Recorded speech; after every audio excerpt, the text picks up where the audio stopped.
Paartii badhaadhinaa ni jaallattanii? Doktor Abiyyi eenyu caala seete paartii badhaadhinaa eenyu caala seete namni hojii isaa sirriitti hubate addunyaa nu beekee Noobeelis fudhatee hamlee.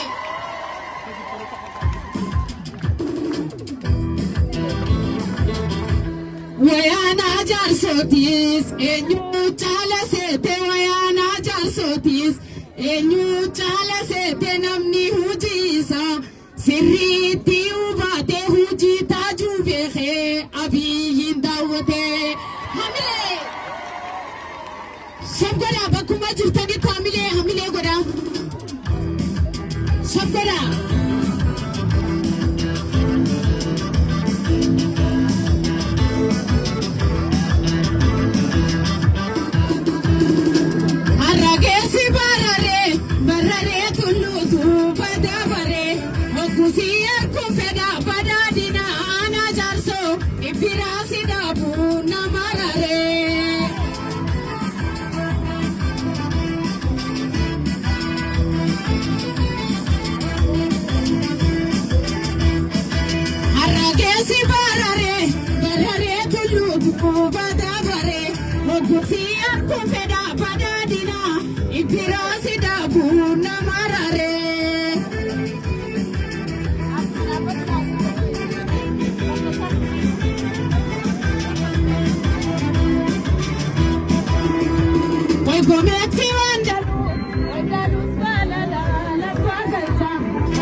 Doktor Siraj Bulchanure Malekan Siyati Situ Malekan Siyati Situ.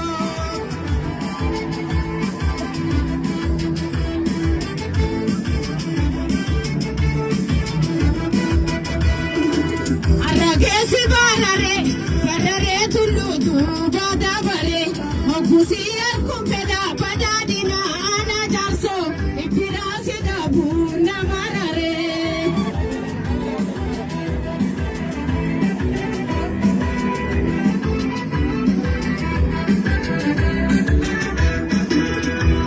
Shisha Kodibe, Kalam Shisha Kodibe, Ana Jarso Esumasi Kodibe, Dr. Sirat Kodibe.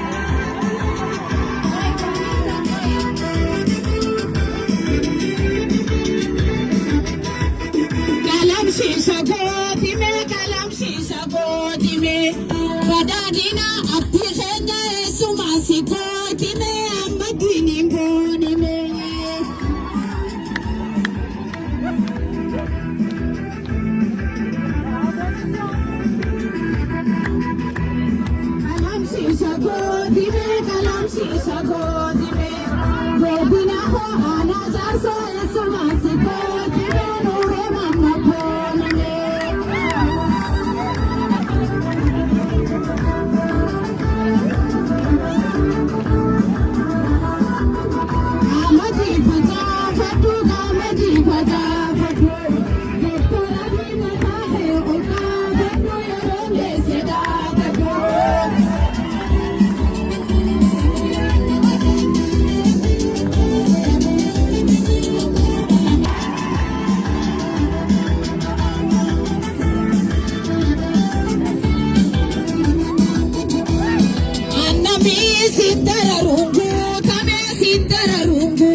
Nana jarso sena tuja ballo sena tuja ballo.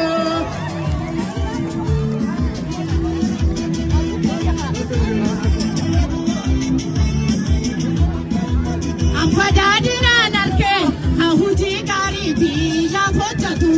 Ampadadina narke hahuji gari biya fochatu. Nado gamaji filana la khwa hatunu gabrom situ.